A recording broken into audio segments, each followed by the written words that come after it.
the ride. My name's Luke Harris. I'm 27 and I drive for Uber most nights.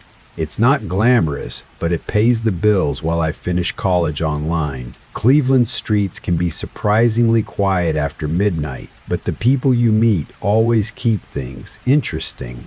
He stepped out quickly, muttering, "You should have never picked me up." It was the first real words he'd said to me, loaded with more meaning than I could grasp. I watched him go toward the edge of the rest area, his figure swallowed up by shadows. The flickering street lamp buzzed overhead, casting fractured, dancing light on the cracked asphalt. There was an unnatural silence, like the world was holding its breath. Almost immediately after he disappeared, a blood-curdling scream ripped through the night, sharp, desperate, and full of pain.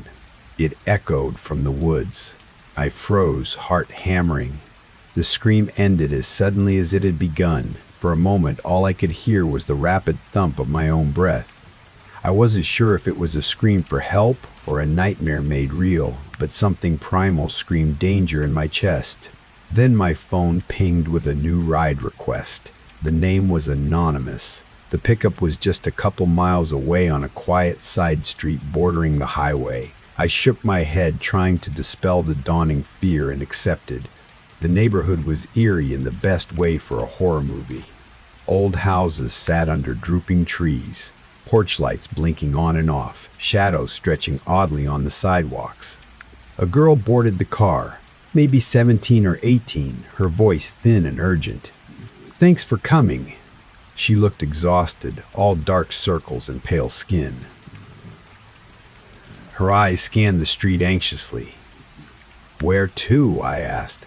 She hesitated, then whispered, "Anywhere but here." Her unease was contagious. I felt every hair on my neck stand up. This wasn't just a random late-night ride. Something was off. As we drove, she told me little. Something about being scared to go home, about someone watching her. She clasped her phone tightly, keeping it hidden between her hands like a lifeline. Her story made the hair on my arms bristle. As if summoned by her fear, my radio flickered static for a second.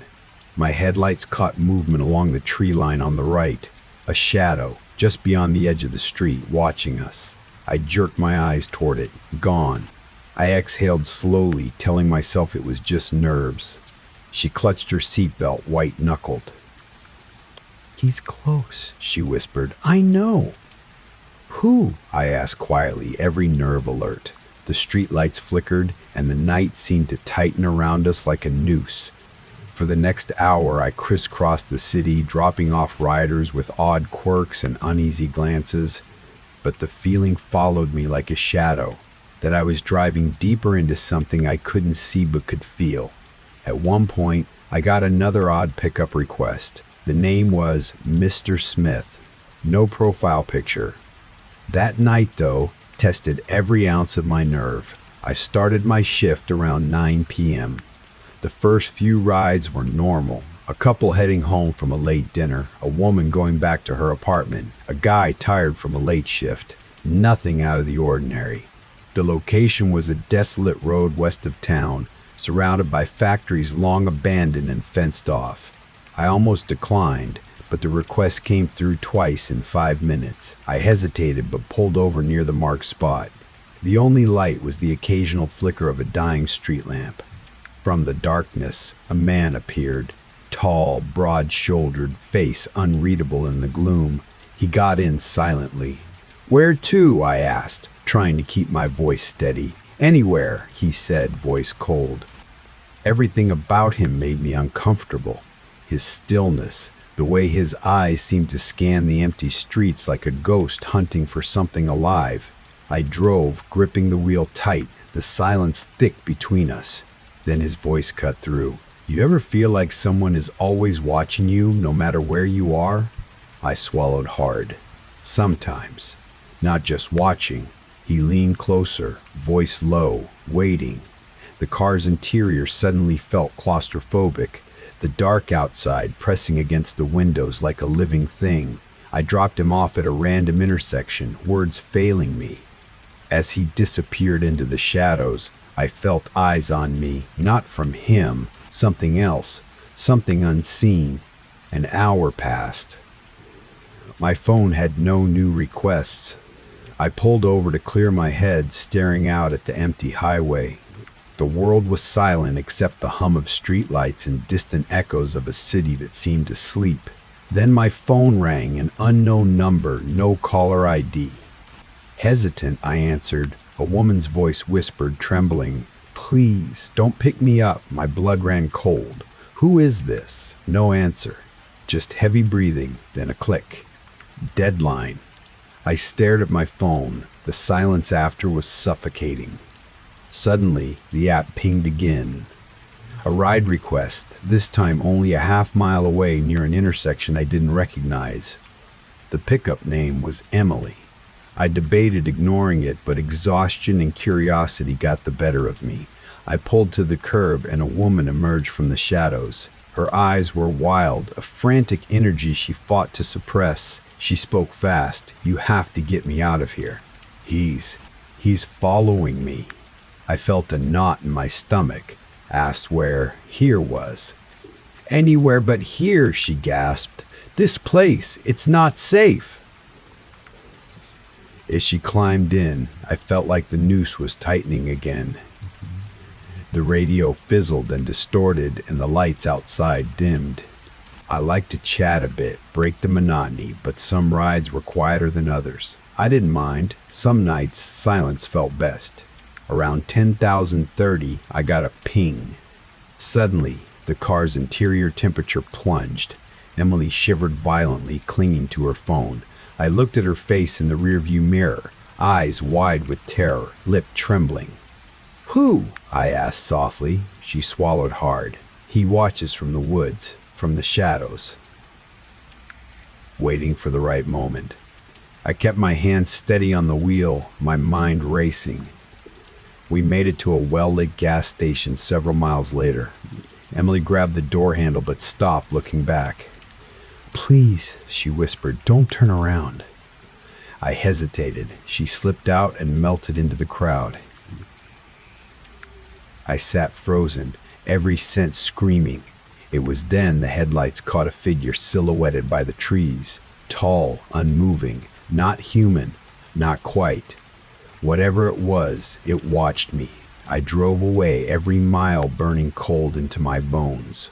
The rest of the night passed in a fragmented blur. Strange requests, empty streets, and the feeling of unseen eyes. By dawn, I was back home, unable to sleep. Weeks have passed since that night. I haven't driven the night shift since. But sometimes, in the stillness, I hear a whisper over the radio. A shadow flickers just at the edge of the headlights. From that day, I still remain thinking about it, wondering what I saw, what followed me, and if it's still out there, waiting for the next ride. If you ever drive the night shift, remember, not everyone who asks for a ride is just a tired passenger, and some rides never end. The pickup was from a gas station on the edge of town, near the highway where the city begins to thin out into industrial sprawl and dense trees. The rider's name was David. I figured anyone needing a ride from that late-night corner couldn't be too normal, but I shrugged and accepted. Pulling up, I saw a man wearing a worn leather jacket standing by the pumps. His hands were shoved deep into his pockets, shoulders hunched, and his eyes darted around like he was nervous. The streetlight above buzzed and flickered. "Hey, David, I'm Luke," I said, rolling down the window. He nodded, his voice low. "Thanks for coming." He slid open the door and got in without a word more. I tried to make casual conversation as I merged onto the highway, but he barely responded, his eyes fixated on the window, watching the dark trees fly by like ghosts. The more I looked at him, the more tense he seemed, like he was carrying some heavy secret. "Where to?" I asked quietly, not wanting to upset him. He gave me an address, a rest area about 5 miles down the highway. The place was known to locals as a haven for truckers and late-night travelers. It was cramped, dimly lit, and bordered by dense woods. I figured it was safe enough. I slowed as I got close to the rest area. David's hands were clenched so tightly around his jacket I thought they might go white. He didn't say a word but pointed vaguely toward the trees when I asked him where he wanted to be dropped. As I parked, a chill crawled up my spine and I felt my pulse quicken. The ashes of regret, the shrill sound of the alarm pierced through the stillness of the night, jolting Jake Thompson from a restless sleep. He had been a firefighter for over a decade, but the weight of the job had never felt heavier than it did now. He pulled his mask down, the filter doing little to block out the stench of burning debris. "Stay calm, I'm coming," he shouted, trying to reassure the trapped victims. As he reached the second floor, he spotted a door slightly ajar, smoke billowing out. He pushed it open, and the sight that met him was horrifying. A family huddled together in the corner, their faces streaked with soot and terror. "Get out, now!" Jake yelled, ushering them toward the exit. But as they moved, the floor beneath them groaned ominously. Jake felt a surge of panic. "Hurry," he urged, glancing back at the flames that were creeping closer. Just as they reached the stairs, a loud crash echoed through the building. The ceiling above them began to collapse, and Jake instinctively pushed the family ahead of him, shoving them toward safety. "Go!" "Get out!" he shouted, but as he turned to follow, a beam fell, striking him hard. Pain shot through his body, and he fell to the ground, struggling to get back up. When Jake finally regained consciousness, he was lying on the pavement outside the building, surrounded by paramedics and fellow firefighters. The Millstone Apartments were now a smoldering ruin, and the air was thick with the smell of charred wood and despair. "Jake!" "Thank God you're alive," Captain Harris exclaimed, kneeling beside him. "What happened?" Jake croaked, his throat dry and raw. "There were too many people inside." "We lost some, Jake. We lost a lot," Harris said, his voice heavy with grief. Jake's heart sank. He had seen the family, had tried to save them, but he couldn't shake the feeling that he had failed. The weight of their lives hung over him like a dark cloud. As the days passed, the reality of the fire settled in. The news reported the tragedy, highlighting the lives lost and the heroism of the firefighters. But for Jake, it was a constant reminder of his failure. He couldn't escape the images of the family's terrified faces, the screams echoing in his mind. Weeks turned into months, and Jake found himself haunted by nightmares. He would wake up in a cold sweat, the sounds of the fire ringing in his ears. He tried to drown out the memories with work, but it only made things worse. "Jake, you need to talk to someone," his friend and fellow firefighter Mike urged one evening as they sat in the station. "I'm fine," Jake snapped, but deep down he knew he wasn't. The guilt consumed him. He started isolating himself, avoiding social gatherings and even his friends. The call came in just after midnight, a structure fire at the old Millstone Apartments, a crumbling building that had seen better days. As he pulled on his gear, he felt a knot tighten in his stomach. He couldn't bear to face them, knowing that they had all witnessed his failure. One night, unable to sleep, he found himself driving to the site of the fire. The building was gone, reduced to ashes, but the memories lingered. He parked his car and stepped out, the cool night air doing little to calm his racing heart. As he walked through the debris, he felt a strange sense of unease. The silence was deafening, and he couldn't shake the feeling that he was being watched. He shook his head, trying to dismiss the thought. But then he heard it, a faint whisper, barely audible. "Help us!" Jake's heart raced as he turned, scanning the area. "Hello!" he called out, but there was no response. The whispers continued, growing louder each night he returned to the site. He became obsessed, convinced that the spirits of those who had perished were trying to reach him. He would stand among the ashes, listening, hoping for some sign of forgiveness. "Jake, you need to stop this," Mike said one evening, concern etched on his face. "You're not going to find closure here." But Jake couldn't let go. He felt the connection to the victims, a responsibility to honor their memory. He began researching the history of the Millstone Apartments, uncovering stories of neglect and despair. The building had been a haven for the lost, a place where dreams had gone to die. One night, as he stood among the ruins, he felt a chill run down his spine. The whispers were louder now, almost pleading. "Help us! Who are you?" Jake shouted into the darkness, desperation creeping into his voice. The air grew colder, and he felt a presence behind him. He turned, but there was nothing there, just shadows dancing in the moonlight. Days turned into weeks, and Jake's mental state deteriorated. He stopped going to work, stopped seeing his friends. The whispers consumed him, and he became a shell of the man he once was. One night he returned to the site, determined to confront whatever was haunting him. "I'm here!" he shouted into the darkness. "What do you want from me?" The whispers grew louder, swirling around him like a tempest. "Help us, help us!" Suddenly, a figure emerged from the shadows. A woman, her face streaked with ash and sorrow. "You could have saved us," she said, her voice a haunting echo. Jake's heart raced as he recognized her. It was the mother from the family he had tried to save. "I'm sorry, I tried." "I couldn't. You didn't try hard enough," she interrupted, her eyes filled with anguish. "You let us die." "No, I didn't mean to. But the words caught in his throat as the other figures emerged, the faces of the family, their eyes filled with accusation. "You left us," they whispered in unison. "Another night, another fire," he muttered to himself, trying to shake off the feeling of dread that clung to him like smoke. The fire truck roared to life, its sirens wailing as they sped through the darkened streets. "You left us to burn." Jake stumbled back, his heart pounding in his chest. "I'm sorry, I'm so sorry," he cried, falling to his knees. The figures surrounded him, their presence suffocating. "You must pay for your failure," the mother said, her voice cold and unforgiving. Jake felt the darkness envelop him, pulling him into the depths of despair. He was drowning in guilt, in regret, and he couldn't escape.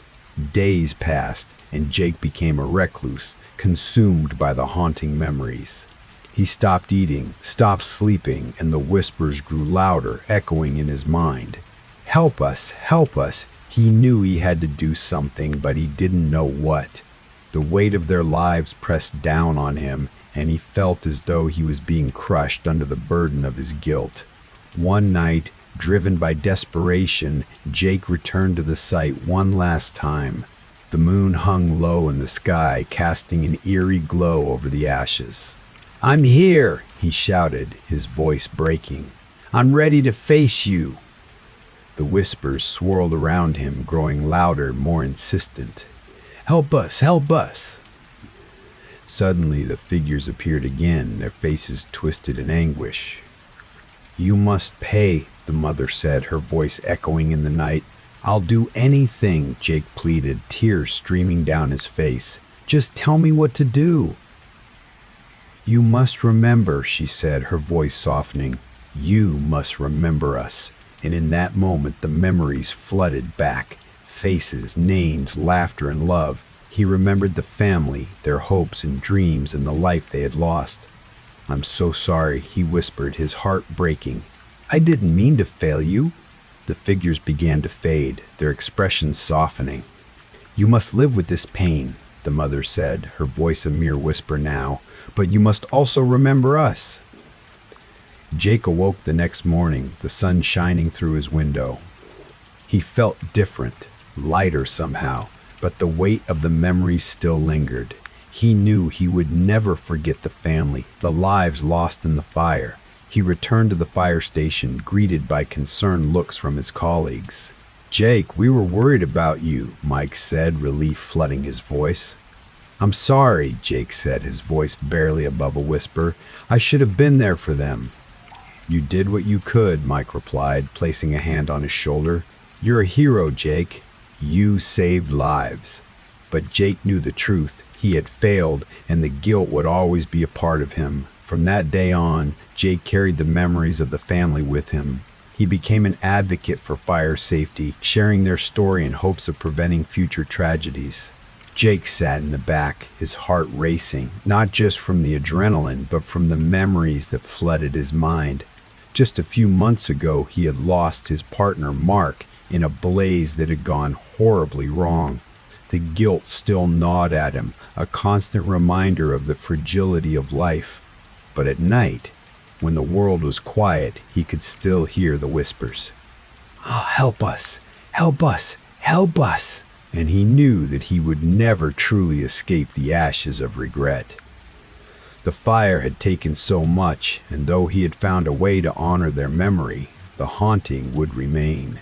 He would always wonder if he could have done more, if he could have saved them. And as he lay in bed each night, the darkness creeping in, he would close his eyes and remember. The fire may have been extinguished, but the flames of guilt would forever burn within him. As they arrived at the scene, the sight was chaotic. Flames licked at the night sky, illuminating the faces of the onlookers who had gathered, their expressions a mix of horror and disbelief. Firefighters were already battling the inferno, but Jake could see that it was a losing battle. The building was old, its wooden structure dry and brittle, and the fire was spreading rapidly. "Thompson, get in there!" Captain Harris shouted, pointing toward the entrance. Jake nodded, steeling himself for what lay ahead. He grabbed his hose and rushed toward the building, the heat hitting him like a wall. The acrid smell of smoke filled his lungs, and he fought against the instinct to turn back. He had a job to do, and he wouldn't let fear dictate his actions. Inside, the world was a nightmare. The flames danced wildly, casting eerie shadows on the walls. Jake could hear the crackling of the fire, the sound of wood splintering, and the distant cries of people trapped inside. His heart raced as he pushed deeper into the building, the heat intensifying with every step.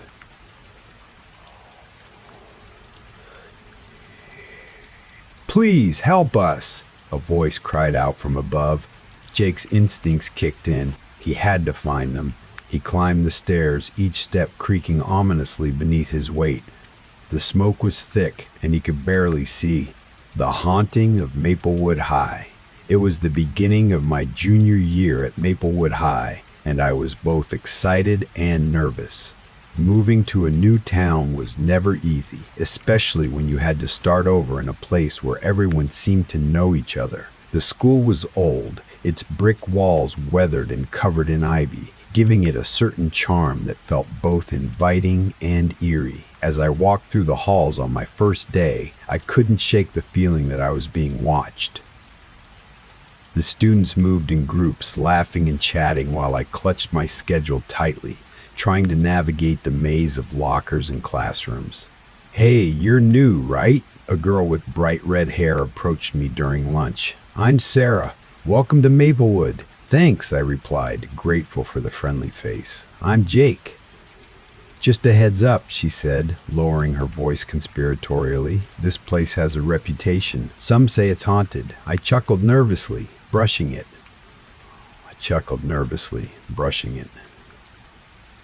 "Really?" "Yeah, there's a story about a girl who died here years ago. They say her spirit still roams the halls," Sarah said, her eyes sparkling with mischief. "You should check it out. It's kind of a rite of passage for new students." I laughed again, but the thought lingered in my mind. I had always been fascinated by ghost stories, but I never thought I would encounter one myself. As the weeks went by, I settled into my new routine. I made friends, joined the soccer team, and even started to enjoy my classes. But the whispers about the haunting never fully faded. One afternoon, while I was studying in the library, I overheard a group of seniors discussing the legend of Emily. "Emily was a straight-A student," one of them said, leaning back in his chair. "She was found dead in the old science lab. They say she was trying to contact the spirit of her dead sister." "Yeah, and now her ghost haunts the school," another added. If you hear her crying, it means she's looking for someone to take her place. I felt a chill run down my spine. The old science lab was off limits, a crumbling room at the end of the hall that had been closed for years. I had seen the door, its paint peeling and the windows boarded up. People say if you go in there at midnight, you can see her, the first boy continued, but no one's brave enough to try. The idea of a ghost wandering the halls searching for something lost was both terrifying and intriguing. A few days later, during lunch, Sarah leaned over the table, her eyes gleaming with excitement. "I have an idea. Let's go to the old science lab tonight." "What? Are you serious?" I asked, my heart racing at the thought. "Come on, it'll be fun. Just a few of us. Me, you, and a couple of others. We'll bring flashlights and see if we can find Emily," she said, her enthusiasm infectious, albeit enthusiasm infectious. I hesitated, but the thrill of the unknown tugged at me. "Okay, I'm in." That night we gathered outside the school, flashlights in hand, the moon casting an eerie glow over the building. The air was thick with anticipation as we approached the old science lab. The door creaked ominously as we pushed it open, revealing a dark, dusty room filled with broken equipment and cobwebs. The atmosphere was heavy, as if the air itself was charged with energy. "Are you sure about this?" I whispered, glancing back at the others. "Don't be a chicken, Jake," Sarah teased, nudging me playfully. "Let's see if we can find anything." We stepped inside, the beam of our flashlights cutting through the darkness. The room was filled with old desks, overturned chairs, and shelves lined with dusty glass beakers. It felt like stepping into a time capsule, frozen in a moment of despair. As we explored, I felt a strange sensation creeping over me, a sense of being watched. I shook it off, attributing it to the stories we had heard. "Look at this!" One of the guys, Mark, called out, pointing to a broken microscope. "This place is a gold mine for ghost hunters." Suddenly, a loud bang echoed through the room, causing us all to jump. "What was that?" I asked, my heart racing. We continued to explore, but the atmosphere grew heavier with each passing moment. I could feel a chill in the air, and the shadows seemed to shift around us. "Let's try to contact her," Sarah suggested, her voice barely above a whisper. "We can use this old chalkboard." We gathered around the chalkboard, and Sarah began to write. "Emily, are you here?" As she finished, the temperature dropped even further, and I could see my breath in the air. A sense of dread washed over me, but I couldn't look away. Suddenly, the chalkboard began to shake and the lights flickered. I felt a cold breeze sweep through the room, and a whisper echoed in my ear. "Help me!" Panic surged through me, and I stumbled back, nearly tripping over a chair. "We need to get out of here," I shouted, my voice breaking. "Wait, we can't leave now," Sarah insisted, her eyes wide with fear and excitement. "We have to know what she wants." But I couldn't take it anymore.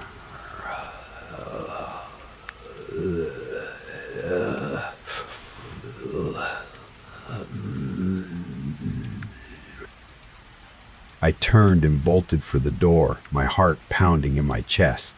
The others followed, their footsteps echoing in the empty hall. As we burst into the hallway, I felt a weight lift off my shoulders, but the fear still clung to me. "What just happened?" I gasped, trying to catch my breath. "I don't know," Mark said, his face pale, "but I think we should tell someone." "No way," Sarah said, shaking her head. "We can't let anyone know we were in there." "They'll think we're crazy." I didn't care what anyone thought. I just wanted to forget what had happened. But as the days passed, the memory of that night haunted me. I couldn't shake the feeling that something had followed me out of the lab. Strange occurrences began to plague me. I would hear whispers in the hallways, feel cold spots in the classrooms, and sometimes I could have sworn I saw a figure out of the corner of my eye. One afternoon, while studying in the library, I felt a chill wash over me. I looked up to see a girl standing at the end of the aisle, her long hair obscuring her face. She wore a tattered dress that seemed out of place in the modern school. "Emily?" I whispered, but when I blinked, she was gone. I shook my head, trying to convince myself it was just my imagination, but the feeling of being watched only intensified. I confided in Sarah, who seemed to brush it off. "You're just spooked from that night. It's all in your head." But I knew it wasn't just in my head. I could feel Emily's presence, a lingering sadness that wrapped around me like a shroud. Determined to uncover the truth, I began researching Emily's story. I spent hours in the library, poring over old newspapers and yearbooks. I learned that Emily had been a bright student, loved by her peers, but she had struggled with the loss of her sister, who had died in a tragic accident. The more I learned, the more I felt the connection to her. I understood her pain, her longing for something lost. I couldn't help but feel that she was reaching out to me, trying to communicate. One evening, I decided to return to the old science lab alone. I felt a strange pull, as if the room was calling to me. Armed with a flashlight and my notebook, I stepped inside, the door creaking ominously behind me. The air was thick with tension, and I could feel the weight of Emily's presence. "I'm here," I whispered, my voice trembling. "What do you want?" As I stood in the darkness, I felt a cold breeze sweep through the room, and the chalkboard began to shake again. I grabbed a piece of chalk and wrote, "I want to help you." The temperature dropped further, and I could see my breath.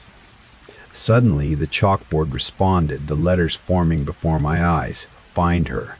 Confused and frightened, I left the lab, my mind racing. I decided to dig deeper into Emily's past, hoping to uncover the truth behind her sister's death. I spoke to a few teachers, but they were reluctant to discuss the tragedy. "It's a sensitive subject," one of them said, her eyes filled with sadness. Emily was a bright student, but she was never the same after her sister died. I pressed on, determined to find out more. Eventually, I discovered that Emily's sister had died in a car accident just a few blocks from the school. The driver had been a local man, and the incident had shaken the community. I felt a surge of anger and sadness. Emily had lost everything, and now her spirit was trapped, searching for closure. I knew I had to help her. That night, I returned to the old science lab, my heart pounding in my chest. I was determined to confront Emily's spirit and help her find peace. "Emily," I called out, my voice echoing in the darkness. "I know what happened to your sister."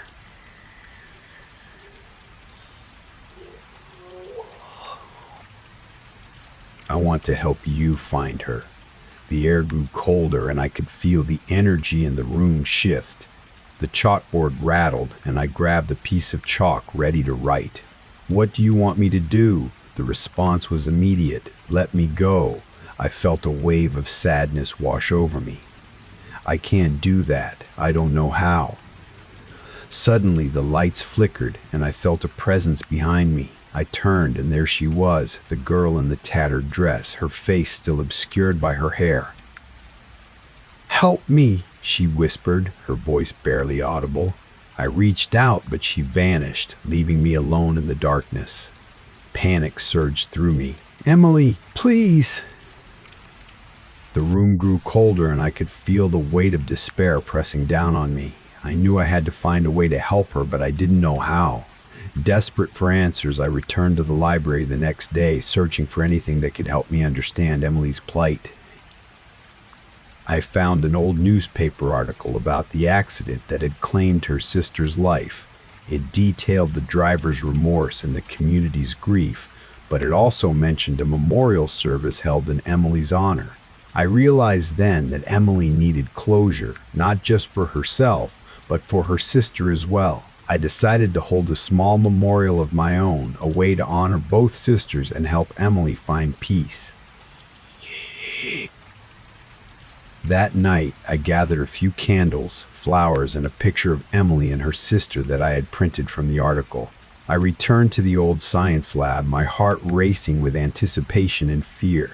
As I set up the memorial, I felt a presence in the room, a weight that pressed against my chest. "Emily," I whispered, lighting the candles. "I'm here for you. I want to help you find your sister." The air grew heavy, and I could feel the temperature drop. I closed my eyes, focusing on the connection I felt with Emily. "You're not alone. You can let go." Suddenly, the candles flickered violently, and I felt a rush of wind sweep through the room. The chalkboard rattled, and I opened my eyes to see the words forming again. "Thank you." But just as quickly as the moment of clarity came, it was gone. The room darkened, and I felt a surge of fear. "Emily?" I called out, but there was no response. Emily," I called out.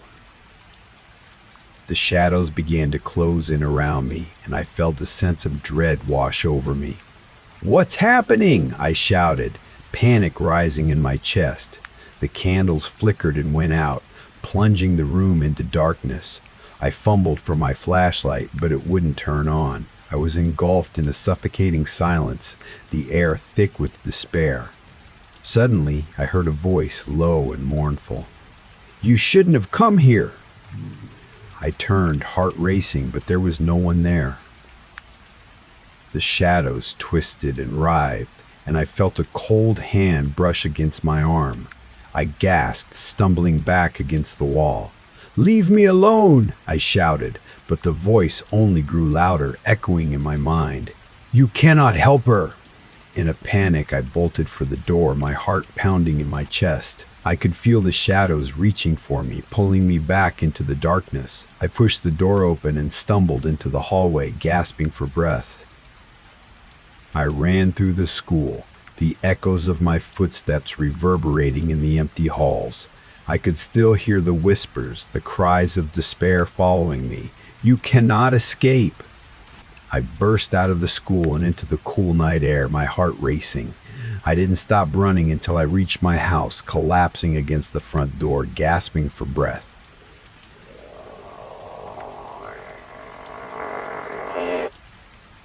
I couldn't shake the feeling that Emily was still with me, her presence a constant reminder of the darkness I had encountered. I confided in Sarah, who listened with concern. "Maybe you should talk to someone," she suggested. "This sounds really intense." But I didn't want to talk about it. I wanted to forget. I wanted to move on. Yet, every time I closed my eyes, I could see her. The girl in the tattered dress, her face obscured by shadows. Days turned into weeks, and I tried to push the memories aside. But the whispers never faded. I could hear them in the quiet moments, the echoes of despair that haunted my thoughts. From that day on, I still remained thinking about it. The haunting of Maplewood High had left its mark on me, a scar that would never fully heal. I could feel Emily's presence, a reminder of the pain and loss that lingered in the shadows. I often wondered if I had truly helped her or if I had only stirred the darkness within. The school remained a place of mystery, a labyrinth of secrets waiting to be uncovered, and sometimes, when the silence pressed close, I could still hear her voice, whispering in the dark, "Help me." The haunting never truly ended. It simply became a part of me, a shadow that would follow me wherever I went. I had faced the darkness, but I knew it would always be there, lurking just beyond the light. Thanks for watching. The veil between our world and theirs is thinner than you think. Each like, each share, each subscription strengthens the connection. Feed the channel before it feeds on you.